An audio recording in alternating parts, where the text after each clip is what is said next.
Bună dimineața! Ați fost diagnosticați cu hipertensiune? Tratamentul se face toată viața, nu doar când constatați valori mari ale tensiunii arteriale. Hipertensiunea poate declanșa hemoragii grave în profunzimea creierului. Un tânăr sub 35 de ani diagnosticat cu hipertensiune are nevoie în primul rând de o ecografie de artere renale. Testul se numește Doppler și poate să confirme stenoza de arteră renală. Arterele renale duc sângele oxigenat de la inimă spre rinichi, iar stenoza înseamnă îngustarea lor. De ce apare totuși hipertensiunea?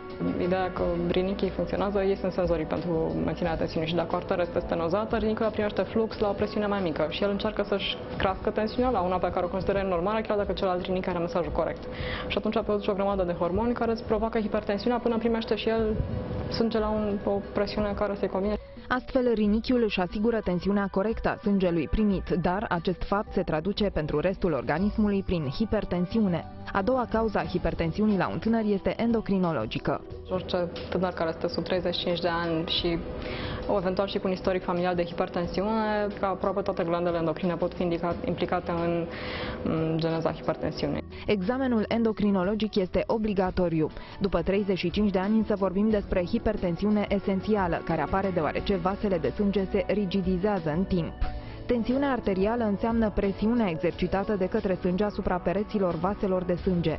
Cum puteți simți o creștere a tensiunii arteriale? Pacienții pot simți cefalee intensă, tulburări ale echilibrului, pierderea sensibilității pe corp. Odată ce ați fost diagnosticat cu hipertensiune, aceasta nu revine la normal de la sine niciodată. Hipertensiunea arterială trebuie tratată toată viața, pentru că ea nu va reveni niciodată la valori de normotensiune în lipsa tratamentului. Pacienții trebuie să înțeleagă acest lucru, să vină la controale periodice regulate. De ce e necesară medicația toată viața? Hipertensiunea netratată poate declanșa hemoragii grave în profunzimea creierului, adică în substanța cerebrală. Acestea au risc vital. 40% dintre români suferă de această afecțiune, mulți fără să știe că o duc pe picioare. O greșeală gravă. Până la urmă, măsurarea tensiunii durează 2 minute și este recomandată o dată pe an din timpul copilăriei. Accesați secțiunea Ce se întâmplă, doctore, de pe știrile ProTV.ro pentru informații care vă pot ajuta să vă mențineți în formă maximă. Și nu uitați să iubiți sănătatea. Pe mâine!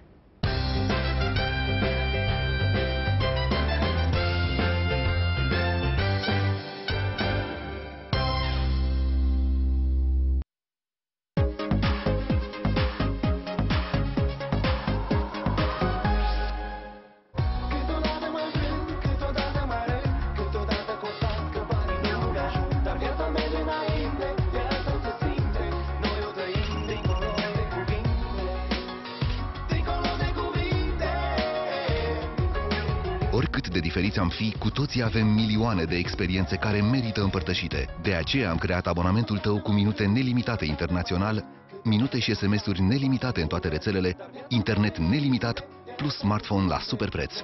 Vino în magazinele Telecom România sau sună la 1234. Telecom. Experiențe împreună. Pe repetiția. Și acum intră în scenă Radu! Radu, fii atent! Ciocolată! Se spală ușor. Detergentul meu pudră nu o poate scoate la temperaturi joase. Persil Gel poate.